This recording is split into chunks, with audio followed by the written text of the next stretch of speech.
안녕하십니까. 지난 편에 이어서 오늘 말씀드릴 내용은 배합사료의 원료와 종류와 특성에 대해서 말씀을 드리겠습니다. 지난 시간에는 배합사료의 성분 5대 영양소에 대해서 설명을 드렸고요. 오늘 말씀드릴 내용은 5대 영양소를 만들기 위해서 사용되는 원료, 각각의 원료에 대해서 말씀을 드리고 중요한 포인트 위주로 진행하도록 하겠습니다.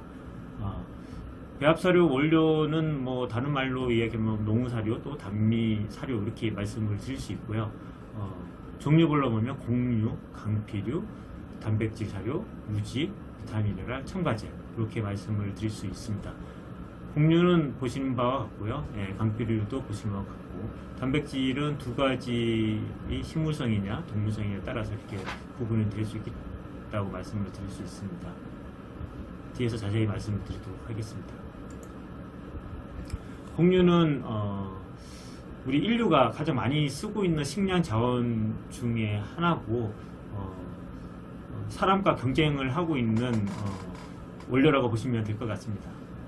사람도 많이 먹고 있지만 가축, 특히 양돈 쪽도 이 곡류가 주 원료입니다. 아까 지난 시간에 말씀드린 5대 영양소 중에 하나 탄수화물하고 일부 지방의 주 공급원이 이 곡류라고 말씀을 드릴 수 있고요.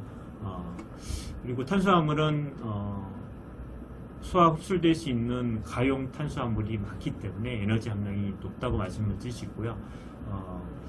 소화율이 높습니다. 그래서 곡류를 양도사료에 많이 사용을 하고 있고 메인 원료라고 보실 수 있습니다. 단 아미노산 조성이 좋지 않기 때문에 합성 아미노산 또는 단백질 사료를 보충을 해줘야지 완전 배합 사료를 가까워질 수 있다 생각을 하시면 될 것 같습니다. 그리고 모든 곡류에는 크든 작든 항영양인자가 포함되어 있습니다. 이게 보호하려고 하는 본인이 식물들도 자기 몸을 보호하기에 이런 항영양인자를 스스로 본능적으로 만드는 게 있기 때문에 없는 곡물도 있지만 대부분 곡물들은 이런 항영양인자를 함유하고 있기 때문에 항영양인자를 잘 관리해줘야지 사료의 어떤 소화 이용률, 섭취량 저하되지 않고 잘 적용이 될 수 있다 말씀을 드리겠습니다. 대표적인 게 곡류에서 대표적인 거는 우리가 많이 알고 있죠. 옥수수입니다. 실제 양돈 사료의 40에서 60%도 사용이 되고 있고요. 많이 사용되는 이유는 가장 많기 때문입니다. 그리고 가장 저렴하기 때문에 많이 사용이 될 수 있고요. 많이들 오해하고 있습니다. 양돈 사료가 옥수수로만 만들어지는 거 아니냐. 나라별로 다릅니다. 유럽 같은 경우는 옥수수는 양돈 사료 거의 사용하지 않고 있고요. 소맥이라든지 보리 이런 원료들을 갖고 배합 사료를 만들고 있고요. 더운 아시아 쪽 나라들은 뭐 타피오카라든지 이런 원료를 갖고 메인 원료를 해서 배합 사료를 만들고 있고요. 미국은 아무래도 옥수수를 가장 많이 생산하고 수출한 나라다 보니까 옥수수를 갖고 배합 사료를 만들고 있는 거예요. 우리나라는 뭐 말씀드린 대로 거의 80에서 90%는 수입 의존하기 때문에 옥수수가 메인이 될 수밖에 없는 구조에 있습니다.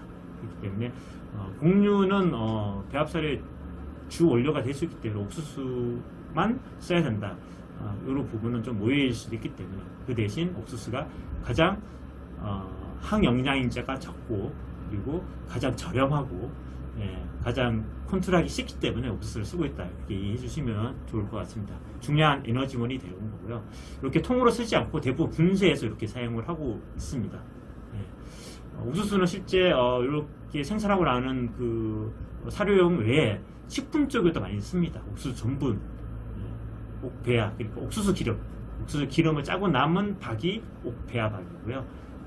그리고 DGGS, 미국 같은 나라는 옥수수를 갖고 에탄올을 추출하고요. 에탄올 추출하고 남은 게 DGGS입니다. 이게 우리나라에 굉장히 많이 들어오고 있습니다. 뒤에서 말씀드리겠지만 대부분 옥수수 부산물입니다. 그리고 담배피는 옥수수를 전분을 추출하고 기름을 짜고 남은 피만 모아 놓은 게 담배피입니다. 그러니까 섬유서원이라고 보시면 되겠습니다. 그래서 옥수수는 옥수수 외에 옥수수를 만든 부산물까지 사료용으로 활용이 될 수 있습니다. 그래서 옥수수를 가장 많이 쓰고, 그리고 가장 저렴하고 가장 안전적으로 공급될 수 있기 때문에 옥수수가 메인이라고 생각을 하시면 될 것 같습니다. 옥수수 구조입니다. 옥수수는 알고는 있는데 구조를 이렇게 보신 적은 별로 없으실 것 같습니다. 겉에 있는 것들이 피층, 그게 섬유석으로 구성된 피층이라고 얘기를 말씀드릴 수 있고요. 그 안에 이렇게 있는 내배유라고 얘기하는 전체 80%는 차지하는데 이게 전분, 탄수화물 원료입니다. 이게 에너지원입니다. 우리가 이야기하는 탄수화물, 5대 영양소 때 말씀드린 에너지원, 양도 사료에서 가장 중요한 에너지. 그리고 여기에 밑에 한가운데 부분에 이렇게 배아라고 되어 있는 부분이 있습니다. 이 배아가 한 10% 정도 되는데 이게 지방입니다. 그래서 옥수수는 다른 곡류 중에서도 요 배아의 지방 함량이 많습니다. 그래서 옥수수는 기름을 짜서 옥수수 기름이 있잖아요. 그래서 그렇게 기름을 짜고 기름으로 쓰고 있는 그런 원료 중에 하나고요. 그 박을 저희가 옥배아박이라는데 양도사료에 많이 쓰고 있지 않지만 옥배아박이라는 원료로도 사용이 되고 있다고 보시면 될 것 같습니다. 그래서 옥수수를 실제 이렇게 통을 해서 저희가 급여를 하지 않고 분쇄를 이렇게 씁니다. 그래서 분쇄를 어떻게 하느냐에 따라서 소화 이용률이 많이 달라질 수 있습니다. 되도록이면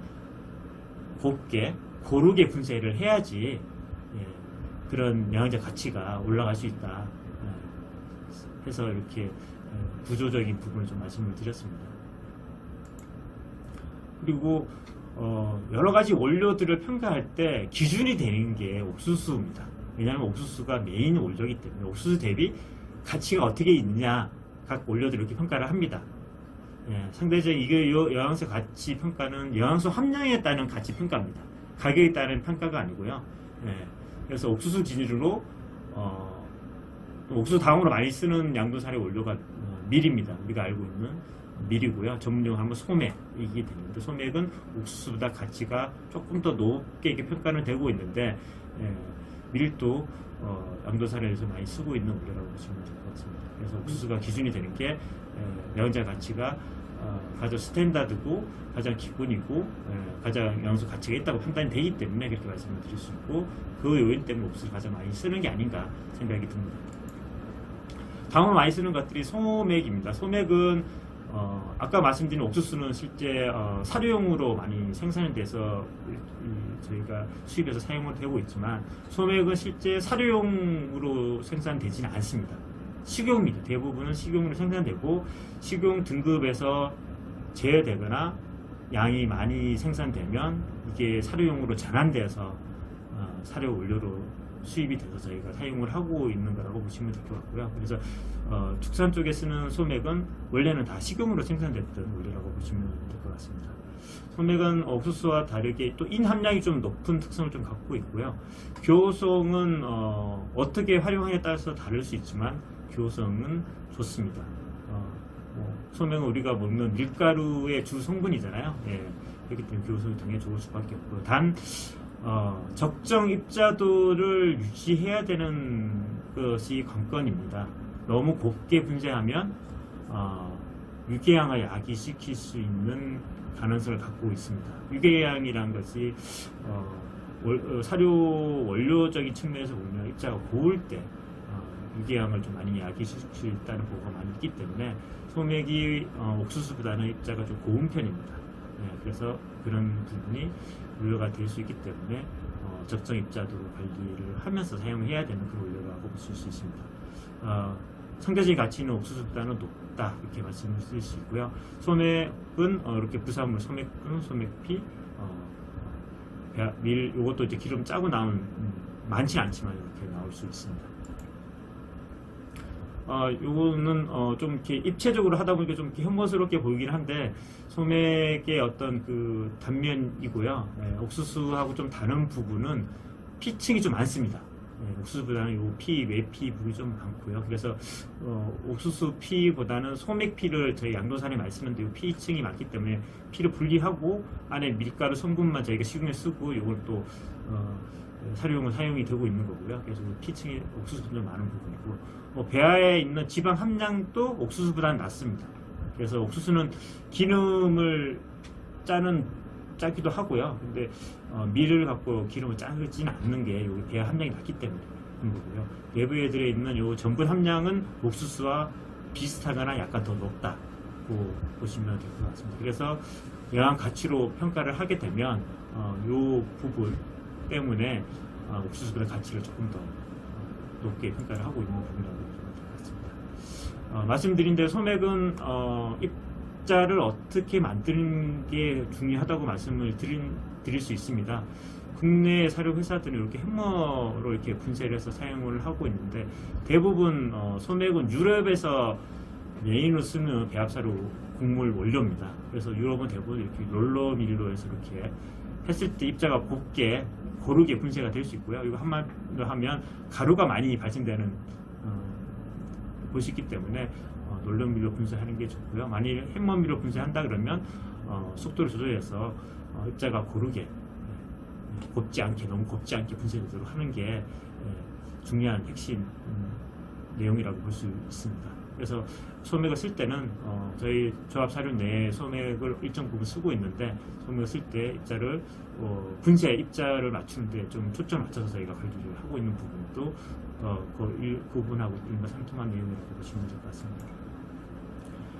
다음으로는 보리입니다. 보리는 국내 사료 회사에서는 많이 쓰고 있지는 않고요. 조합에서도 사용을 하고 있지는 않습니다. 그런데 전 세계적으로 보면 네 번째로 많이 생산되는 곡물입니다. 그리고 유럽은 메인 원료로 많이 사용을 하고 있습니다.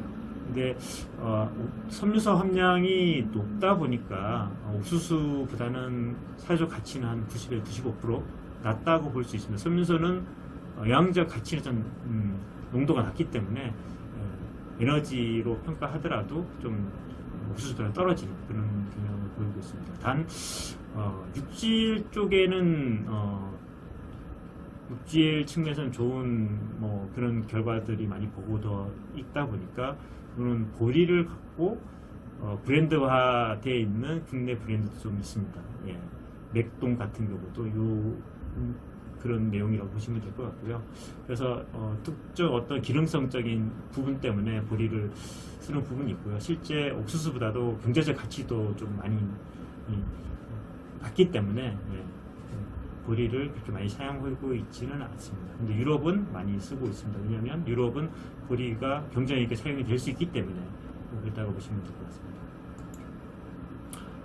귀리입니다. 귀리는 실제 국내 양돈 사료에서도 많이 사용되고 있지는 않습니다. 에너지가 낮고 소염도가 높기 때문에, 또 기호성이 그렇게 좋지 않을 수 있기 때문에 사용량을 제한을 하고 있고요. 단 자돈 사료에서는 이제 껍데기 부분, 알맹이 말고 껍데기 부분이 이런 자돈 사료에 적용했을 때는 연변을 예방할 수 있는, 방지를 할 수 있는 목적으로 사용이 되고 있습니다. 그렇기 때문에 보실 수 있고요. 이 껍데기를 제외하고 내용물만 봤을 때는 옥수수 대비 가치가 이 정도 있다고 생각이 될 수 있는데, 국내에서 이렇게 많이 사용이 되고 있지는 않습니다. 그리고 가치도 옥수수 대비 한 80% 정도 보시면 될 것 같습니다.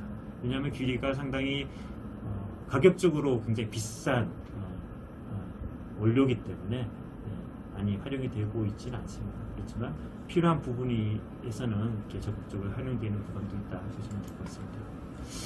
이건 다음은 쌀입니다. 전 세계의 50%의 주식이 쌀이라고 볼 수 있는데, 실제 쌀을 사료용으로 활용은 많이 되고 있지는 않습니다.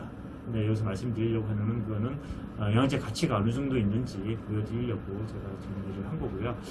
현미 기준으로 보면 옥수수 대비 사료적 가치는 100에서 한 105%, 옥수수보다는 경제적 가치가, 사료적 가치가 좀 더 있습니다.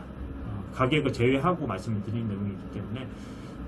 그리고 쌀이 상대적으로 비싸기 때문에, 사료용으로 나오는 것들이 비싸기 때문에 많이 사용이 되고 있지는 않고요. 식용으로 많이 활용이 되고 있기 때문에, 단 소화율이 높기 때문에 자전 사료에 일부 활용이 되고 있고, 저희도 활용을 하고 있는 부분이라고 생각을 하시면 될 것 같습니다. 사료에 대한 에너지가 차이를 이렇게 분석을 해놓은 건데, 옥수수 대비 계산해 보시면 아시겠지만 한 105% 정도, ME 기준으로 보면 한 105%의 가치는 있습니다. 이렇게 가치가 있는 부분은 탄수화물을 평가가 옥수수보다는 함량이 높기 때문에 영양적인 가치 그리고 에너지적인 가치가 조금 더 있는 걸로 생각이 듭니다. 곡류를 쓰는 것도 중요하지만 곡류의 입자도를 어떻게 맞출 것이냐 하는 부분은 더 중요할 수 있습니다. 이거는 사료 입자도가 자동사료에 미친 영향에 대한 데이터를 제가 하나 갖고 온 건데, 이렇게 숫자가 높은 것이 입자도가 큰 거고요. 이렇게 숫자가 낮아질수록 입자도가 작은 건데, 보시면 900 마이크로, 700 마이크로, 500 마이크로, 300 마이크로 갈수록 일당 증체량이 좋아지는 것을 볼 수 있습니다. 섭취량의 변화는 크게 없죠. 섭취량이 약간 낮아지면서 일당 증체량이 좋아지는 걸 볼 수 있고요. 거기에 따른 사료 효율도 500, 여기 데이터에서 500 마이크로에서 가장 좋은 사료 효율을 보였습니다. 입자가 너무 고와지니까 섭취량이 떨어지면서 상대적인 사료 효율이 안 좋아지는 경향을 보였는데, 상식적으로 생각할 때 입자가 고울수록 소화율이 좋아지고 사료 효율이 좋아지는 것은 저희들이 이렇게 알고 있는 부분이고요. 너무 입자가 고와지면 상대적인 이 사료 섭취량이 떨어질 수 있기 때문에 사료 효율이 안 좋아질 수도 있습니다. 그래서 입자는 너무 곧지 않게 그 단계에 맞게끔 고울수록 사료 효율이 좋을 수 있다, 이렇게 보실 수 있습니다.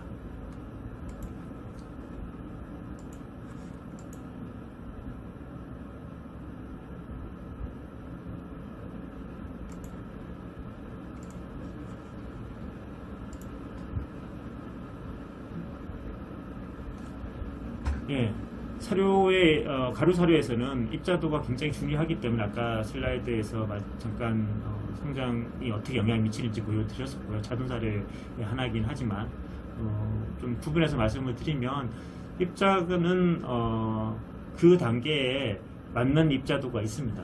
입자가 너무 고와도 안 좋고요. 입자가 너무 커도 안 좋고, 적정 입자도를 유지하는 게 가장 중요한데, 그렇지만 입자가 큰 것보다는 작았을 때 이점이 좀 더 많다고 볼 수는 있습니다. 잠깐 말씀을 드리면 분리 현상을 좀 방지를 할 수 있고요. 영양소 소화율은 입자도가 당연히 작아지기 때문에 그런 효소들이 더 많이 와서 작용을 할 수 있기 때문에 소화 흡수를 높일 수 있고요. 그만큼 소화 흡수가 높아지는 거니까 분변량은 감소하겠죠. 거기에 따른 성장이랑 사료율은 당연히 개선이 될 거고요. 사료 효율이 개선되기 때문에 사료비는 절감이 될 수 있다 말씀드릴 수 있고요.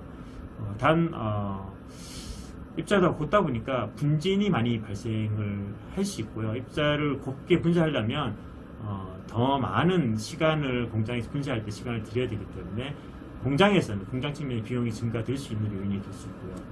아까 자동 사료 성적에서 보시다시피 입자도가 너무 가늘어지면 섭취량이 줄 수도 있습니다.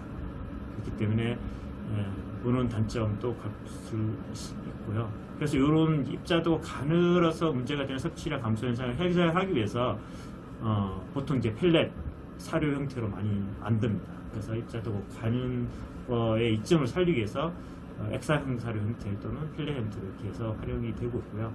사료는 이렇게 하면 3에서 5% 정도 개선이 될 수 있다, 이렇게 말씀을 드릴 수 있습니다. 단 입자가 가늘고 이런 가공 형태로 하더라도 단점은 있습니다.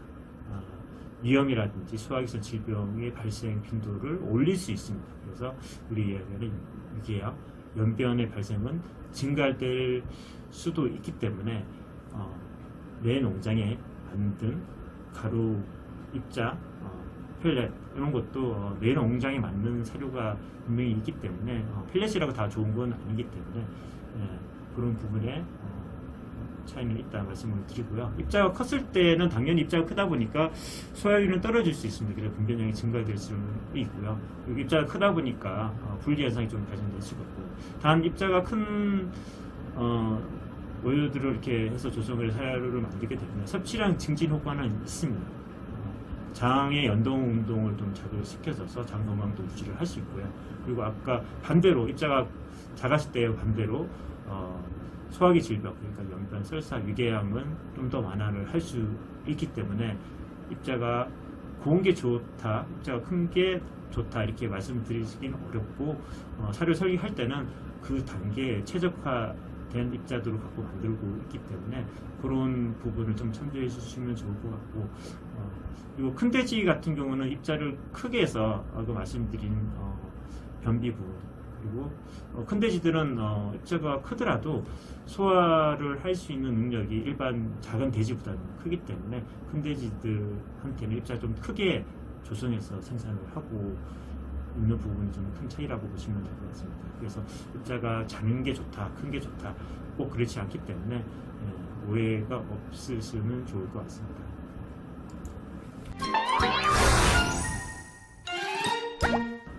강피류에 대해서 잠깐 말씀을 드리겠습니다. 강피류는 우리가 알고 있는 영양소로 보면 저손류라고 보시면 될 것 같고요. 보통 곡류를 도정하고 남은 부산물 원료가 강피류 원료에 포함된다고 보시면 될 것 같고요. 강피류 원료의 핵심이 이제 많이 쓰는 원료가 소맥이고요. 소맥을 밀가루로 만들고 남은 부분, 외피 부분이 이제 소맥피라고 보면 될 것 같고 미강, 대두피, 기피 이렇게 구성이 될 수 있고요. 실제로 이용될 수 있는 것들이 낮고 저손류 함량이 높다 보니까 영양제 가치로 보면 일반 곡류보다 많이 떨어지지만 손류소가 하고 있는 역할이 중요한 부분 지난 시간에 말씀드렸다시피 그런 장 건강이라든지 모돈에 급여했을 때는 변비를 완화시킬 수 있는 그런 역할을 하기 때문에 이 강피류도 배합설의 중요한 원료로서 이제 사용이 되고 있다고 보시면 될 것 같습니다. 단 이런 이제 강피류는 이제 곡류보다는 부피가 좀 있습니다. 그렇기 때문에 많이 섞게 되면 영양소가 희석되는 그런 효과도 좀 있기 때문에 그 단계에 맞게끔 적절히 섞어서 쓰는 것이 좋다고 보실 수 있습니다. 그래서 강피류를 농장에서 너무 많이 혹시 이제 싼 원료가 있어서 넣는다고 이렇게 미강이라든지 소맥피라든지 이런 걸 농장에서 첨가하는 농가들이 있더라고요. 근데 너무 많이 넣게 되면 이게 영양소를 희석하는 거기 때문에 섭취량이 떨어지거나 성적이 떨어질 수 있기 때문에 적정량을 농장에서 쓰는 게 또 필요하지 않을까 생각이 듭니다. 아까 말씀드린 대로 소맥피, 밀피류라고 이야기하기도 하는데 가장 일반적으로 많이 사용되는 섬유소 원료고요. 저손류 함량이 9.5% 정도 된다고 말씀을 드릴 수 있습니다. 소맥피는 주로 자돈 쪽에 그런 장 건강을 유지하기 해서 연배살사를 예방하는 목적으로 좀 사용이 되고 있고요. 그리고 임신돈, 포유돈, 특히 이제 임신돈 쪽에는 섬유소 공급원으로 많이 활용이 되고 있는 원료라고 보시면 될 것 같습니다. 보통 한 10에서 한 15% 정도 모돈산이 사용되고 있다고 보시면 될 것 같습니다. 미강입니다. 미강은 섬유소로 보기도 좀 그렇고 유지 지방 공급원으로 보기도 그렇고 좀 어중한 중간 단계에 있긴 하지만 지방 함량이 한 13% 정도 되고요. 조선료 6% 정도 됩니다. 쌀을 가공하면서 나온 외피 부분이고요. 단 이제 미강은 실제 농장에서 많이 또 일부 활용을 하고 또 별도로 싸다고 사서 이렇게 첨가하는 농장도 있는데 이 부분은 이제 지방 함량이 13% 정도 됩니다. 지금 이제 지방의 대부분이 불포화 지방산입니다.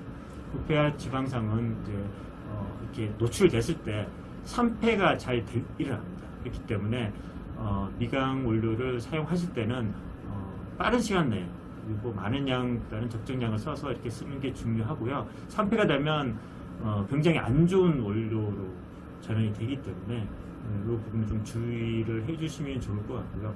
그리고 이 미강이 불포화 지방산이 높다 보니까 많이 급여하게 되면 연지방, 고기 내 지방을 연화시키는, 지방이 연해져서 이렇게 지방이 단단해야지 고기가 탄력이 있는데 지방이 흐물흐물해지는 요인이 이제 불포화 지방이 높을 때 나타날 수 있기 때문에 그 요인은 좀 주의해 주시면 좋을 것 같고 비후기 사료에는 3% 미만으로 저희도 관리하고 있고 혹시 농장에서 사용하시더라도 이 부분 지켜주시면 좋을 것 같습니다. 대두피는 조선류 함량이 좀 많이 높습니다. 다른 원료, 강필이 원료 중에서도. 그래서 30평이 되고요. 대두피도 아까 말씀대로 모던의 어떤 변비, 임신돈 쪽, 그리고 자돈 쪽에 설사 예방 원료 쪽으로 많이 활용이 되고 있습니다. 그리고 조선류 함량이 높다 보니까 과잉으로 첨가하게 되면 실제 성장이 이루어지는 단계의 사료에서는 좀 부정적인 결과를 가져올 수 있기 때문에 이 부분도 주의해 주시면 좋을 것 같습니다. 다음은 단백질 공급원입니다. 단백질 공급원은 크게 식물성이랑 동물성으로 이렇게 나눠서 설명을 드릴 수 있는데 실제 다른 탄수화물 원료보다는 이 단백질 공급원은 가격이 좀 비싼 편입니다. 예, 비싸다고 상대적으로 비싸다고 말씀을 드릴 수 있고요. 그리고 대두박이 주로 많이 활용이 되고 있고요. 그리고 아까 말씀드린 대로 식물성, 동물성이 있는데 동물성보다는 식물성의 단백질 함량이 좀 낮고 소민서가 조금 가미되어 있기 때문에 가치적으로 보면 동물성 원료보다 좀 낮은데 동물성 단백질은 가격적으로 좀 많이 비싸기 때문에 양돈 사료에서는 식물성 단백질 위주로 조성이 되어 있다고 보시면 될 것 같습니다. 탄수화물, 곡물 원료와 마찬가지로 이런 항영양인자를 이렇게 포함하고 있습니다. 특히 이제 이런 콩류의 종실을 갖고 있는 그런 원료, 이런 항영양이 많이 함유되어 있기 때문에 이 항영양인자를 잘 피해를 안 입도록 주의해서 원료 사용을 선택하고 사용하는 게 필요하다고 말씀드릴 수 있겠습니다. 항영양인자는 이렇게 보실 수 있고요. 모든 그런 콩류, 종실류에는 이렇게 영양인자가 들어있다고 보시면 될 것 같고, 여기 보면 레스친이라든지 사포닌이라든지 탄닌 이런 것들은 항영양인자로 또 보기에도 그렇습니다. 실제 저희가 사포닌, 레스친 이런 것들은 상업적으로 또 활용이 되고 있죠. 기능성 의약품도 사용되고 있고 면역 물질로도 사용이 되고 있기 때문에 그렇지만 실제로는 이게 항영양인자로 분류가 되어 있긴 합니다. 그래서 적정량을 써서 우리가 기능성 목적으로 활용이 되고 있지만, 그래서 이 항영양인자를 어떻게 고려해서 사용량을 정하는 것, 이게 중요하다고 말씀드릴 수 있습니다. 근데 이런 대부분 항영양인자는 열 처리를 하면 쉽게 파괴가 되기 때문에 이런 대두 같은 경우는 대두박을 기름을 짜고 남은 게 대두박인데 기름을 짜고 건조하면서 열 처리가 되기 때문에 대부분 이런 항영양인자는 파괴된다, 이렇게 말씀을 드릴 수 있습니다. 대두박인데 아까 말씀드린 대로 가장 많이 쓰고 있는 단백질, 식물성 단백질 공급원이고요. 이게 가장 전 세계적으로 많이 생산되고 있기 때문에 가장 많이 사용을 하고 있고요. 그리고 가격도 상대적으로 저렴하기 때문에 많이 이용이 되고 있는 원료 중에 하나라고 보시면 될 것 같습니다. 그리고 단백질 공급원이니까 제일 중요한 게 아미노산 조성이죠. 아미노산 조성이 상대적으로 다른 원료에 비해 조성이 좋습니다. 그리고 대부분 열 처리해서 가공을 하기 때문에 항영양인자로 구분되어 있는 트리신 이니비터라는 것들이 대부분 열에 의해서 파괴가 되기 때문에 실제 저희가 대두박을 사용하면서 이런 항영양인자들은 크게 문제는 되지 않습니다. 그래서 아까 항영양을 말씀드렸지만 이런 단백질 공급을 쓰는 박류들은 대부분 열 처리를 거쳐서 원료화 되기 때문에 크게 문제는 없다. 그렇지만 쓸 때, 사용할 때 주의는 좀 필요하다, 이렇게 이해해 주시면 좋을 것 같습니다. 그 다음으로 많이 사용되는 식물성 단백질 공급원은 최근에는 DGGS가 많이 사용이 되고 있습니다. 대두박 다음으로 많이 사용이 되고 있고요. 실제 미국의 DGG에서 국내에 가장 많이 들어서 사용되고 있는데 옥수수를 에탄올을 추출하고 남은 부산물이 DGGS입니다. 영양소를 이렇게 보시면 단백질이 한 20에서 30, 지방이 5에서 10%. 그래서 대두박보다는 단백질 함량이 낮지만 지방은 어느 정도 함유하고 있기 때문에 대두박 대비 경제성 있게 사용이 됩니다. 그 일부는 옥수수도 대체할 수 있기 때문에 좋은 원료라고 볼 수 있고요. 그 대신 실제 에탄올 추출하면서 DGS로 이렇게 원료가 되면서 옥수수 영양소의 한 3배 정도 농축이 된다고 보시면 될 수 있습니다. 그렇기 때문에 옥수수의 영양소가 3배 농축되기 때문에 주의해야 될 부분이 조금 있습니다. 그래서 소화율을 어떻게 평가하실 것이냐. 지방 함량이 이렇게 범위가 좀 넓습니다. 어디에서 에탄올을 어떻게 추출해서 만드느냐에 따라서 이렇게 차이가 있을 수 있기 때문에 품질 변이 체크, 그리고 열 처리를 해서 원료하는 과정 중에 색상 변이가 또 있을 수 있고요. 그리고 옥수수에 있을 수 있는 곰팡이 독소가 이렇게 3배 정도 농축이 될 수 있기 때문에 곰팡이 독소 부분도 잘 체크해서 사용해야 되는 그런 주의사항도 있습니다. 그래서 그런 부분을 고려해서 사료에 지금 활용을 하고 있고요. DGS도 마찬가지로 아까 미감과 마찬가지로 불포화 지방산이 높을 수 있기 때문에 비육돈 사료에서는 10% 이하 사용을 권장을 합니다. 연제백 문제 가능성이 있기 때문에 조합 사료에서도 실제로 10%가 넘지 않도록 사용을 하고 있고 그렇게 관리를 하고 있습니다. 다음은 최종박입니다. 최종박은 경제성이 있기 때문에 많이 사용하고 있지는 않지만 경제성이 있기 때문에 쓰는 거고요. 주로 인도에서 생산돼서 국내에 들어오고요. 단백질 함량은 37% 정도 대두박보다는 낮지만 가격이 저렴하기 때문에 많이 사용이 되고 있고요. 여기에도 한 영양인자가 있는데 그래서 열에서 대부분 파괴되지만 기호성을 떨어뜨릴 수도 있기 때문에 양돈 사료에서는 보통 5% 미만, 많게는 뭐 10%까지 쓰는 회사도 있지만 보통 5% 미만 정도에서 관리를 할 수 있게끔 하고는 있습니다. 그래서 최종박이 그렇게 좋은 원료는 아니지만 경제성이 있을 때 일부 활용하고 있는 그런 원료라고 보시면 될 것 같습니다. 다음으로 많이 활용되고 있는 것들은 판박이라고 볼 수 있는데, 판박은 실제 쓰는 이유는 팜에서 추출하고 남은 기름 짜고 남은 부산물이라고 볼 수 있는데 주로 동남아 쪽에서 많이 생산되고 국내에 들어오고 있고요. 가격이 굉장히 저렴합니다. 가격이 저렴하기 때문에 단백질이 좀 낮지만 가치가 있다고 판단했을 때는 사용을 하고 있고요. 주로 이제 반추동물, 큰 대동물에서 많이 사용을 하고 있는 그런 원료라고 볼 수가 있겠습니다. 양돈 사료에서도 경쟁성이 있을 때 일부 활용이 되고 있고요. 저희 조합 사료에도 일부 사용을 하고 있는 원료라고 보시면 될 것 같습니다. 다음은 동물성 단백질 공급원에 대해서 말씀을 드리겠습니다. 식물성 단백질보다 단백질 함량이 높고 아미노산 조성이 좋습니다. 그리고 기호성이 매우 우수하기 때문에 단 가격이 상대적인 식물성 단백질 원료들보다 비싸기 때문에 자동 구간에 활용이 되고 있다 말씀을 드릴 수 있고요.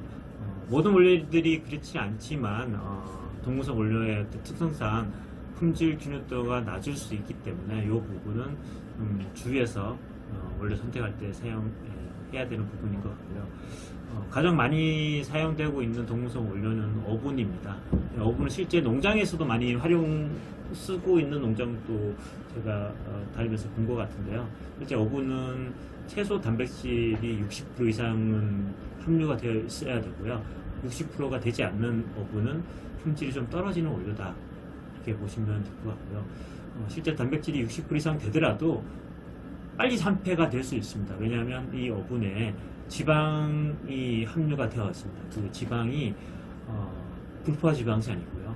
불포화 지방산이 앞에도 말씀드렸다시피 빨리 산화가 됩니다. 그렇기 때문에 산패가 되거나 어치가 발생될 수 있기 때문에, 산패되거나 어치가 발생되면 좋은 원료라도 가치는 급격히 떨어질 수 있기 때문에 실제 농장에 쓸 때도 이 어분을 많이 쌓아놓고 이렇게 쓰시는 농가들이 있을 수 있는데, 이거 부분은 좀 주의를 하셔야 되는 부분이 아닌가.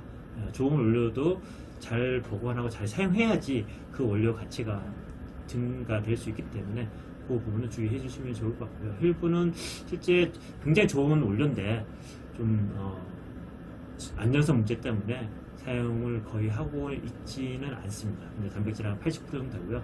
교성이 굉장히 좋긴 합니다. 네, 그 부분을 좀 참조해 주시면 좋을 것 같습니다. 네.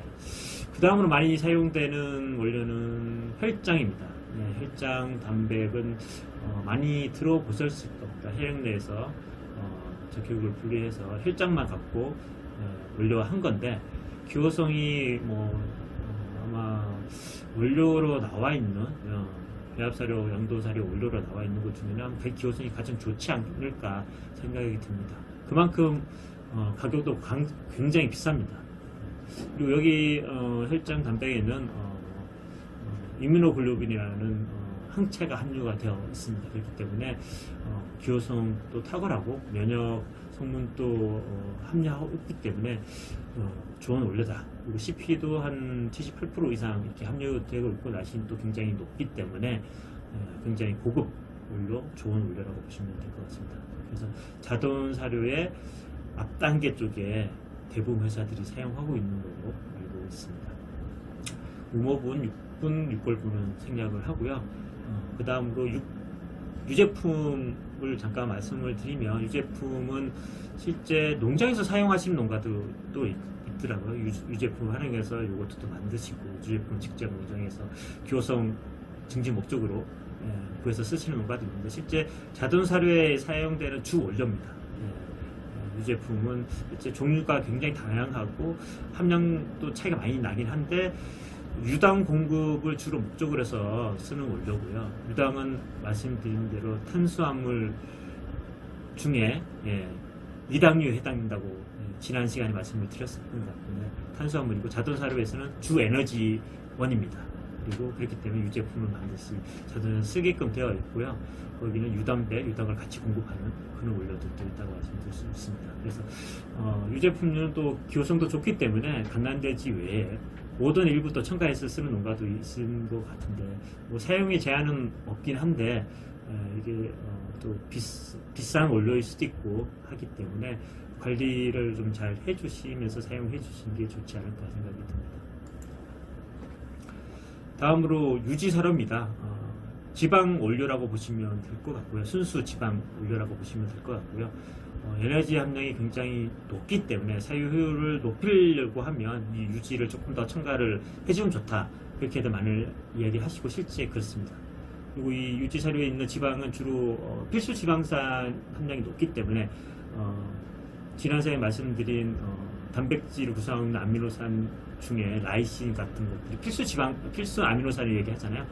지방도 필수 지방산이 있습니다. 필수 지방산을 맞춰줘야지 성장이 잘 되기 때문에, 그래서 유지사용을 통해서 필수 지방산을 공급한다 보시면 될 것 같고요. 이런 지방류들이 기호성을 증진시킬 수 있습니다. 아까 말씀드린 지방 소스들이 주로 이제 이런 동물성 기름이 양도사료에서 메인으로 사용되고 있기 때문에 기호성을 증진 목적 또는 사유를 증진시키는 목적으로 유지를 추가로 첨가하는 그런 농가도 일부 있기 때문에 그런 건 잘 활용하시면 될 것 같고요. 사료 색상도 좋게 하는 부분도 있습니다. 이게 지방이기 때문에 사료에 있는 곡물, 강피 이런 것들을 코팅을 해줘서 이렇게 사료가 반들반들 보이게 그런 외관상 효과도 있다고 말씀을 드릴 수 있고요. 양도사료에서 많이 쓰여지는 유지사료 원료는요, 대두유, 동물성 기름, 크게 두 가지로 말씀드릴 수 있고, 갓난돼지 쪽은 대두유, 그리고 뒤로 갈수록 동물성 기름, 우리가 알고 있는 유지가 많이 사용이 되고 있다 말씀을 드릴 수 있습니다. 마지막으로 말씀드릴 부분인데요. 미네랄입니다. 양돈 사료에는 미네랄은 보통 프리믹스를 해서 이렇게 미네랄하고 비타민을 각각 맞춰가지고 첨가해 주기를 하는데, 여기서 말씀드린 미네랄은 칼슘인 공급원을 말씀을 드린 겁니다. 칼슘인 공급원은 다량 광물질이고 첨가량이 많기 때문에 별도 각각의 원료로서 이렇게 공급을 합니다. 칼슘 원료로는 양돈 쪽에는 주로 대부분 이런 라임스톤, 석회석, 우리가 얘기하는 석회석이 사용이 되고 있고요. 석회석의 주 성분은 탄산칼슘입니다. 그리고 칼슘을 공급하기 위해서 석회석에는 원료를 많이 쓰고 있고요. 그리고 인 공급원으로 칼슘과 인이 같이 함유되어 있는 인산칼슘제를 많이 씁니다. 골분이 좋은 원료긴 한데 이게 동물성이고 관리하기 어려운 부분 때문에 실제로 칼슘인 주로 인 공급원으로 인산칼슘제를 많이 쓰고 있고 인산칼슘 종류 이렇게 많이 있습니다. 그래서 이게 인이 몇 프로 얼마나 함유하고 있느냐에 따라서 이렇게 MCP, MDCP, DCP, TCP 이렇게 함유하고 양돈에는 TCP 잘 사용하지 않고 있고요. 여기 앞으로 갈수록 이렇게 인 함량이 높은 거고 이용률이 좋은 원료라고 보시면 될 것 같습니다. 인산칼슘제 같은 경우는 입자에 따라서 이용성의 차이가 있을 수 있기 때문에 일정한 입자도를 가지고 있는 원료를 쓰는 게 중요하다고 보실 수 있습니다. 그래서 실제 칼슘인 같은 경우는 이제 모든 사료에서는 또 중요한 원료이기 때문에 농장에서 칼슘인 원료를 일부 쓰시는 농가가 있을 수 있기 때문에 좀 잠깐 말씀을 드리면 칼슘인은 실제 칼슘이 높아도 문제, 인이 너무 높아도 문제, 비율이 중요하다고 말씀드릴 수 지난 시간에 말씀을 드렸습니다. 그래서 배합사료를 설계할 때 칼슘인 비율을 최적의 수준을 맞춥니다. 그렇기 때문에 실제 농장에서 칼슘 원료를 더 넣거나 인 원료를 더 넣기 때문에 이 칼슘인의 비율이 틀어질 수 있기 때문에 만일 칼슘인과 관련된 원료를 농장에서 쓰신다고 하면 실제 어느 정도 넣고 적정이 어느 수준인지 그런 것들을 좀 전문가가 상의하고 난 뒤에 사용하시는 게 필요하지 않겠냐 생각해서 말씀을 드리고요. 비타민은 대부분 프리믹스에서 들어가기 때문에 여기서 생략하도록 하겠습니다.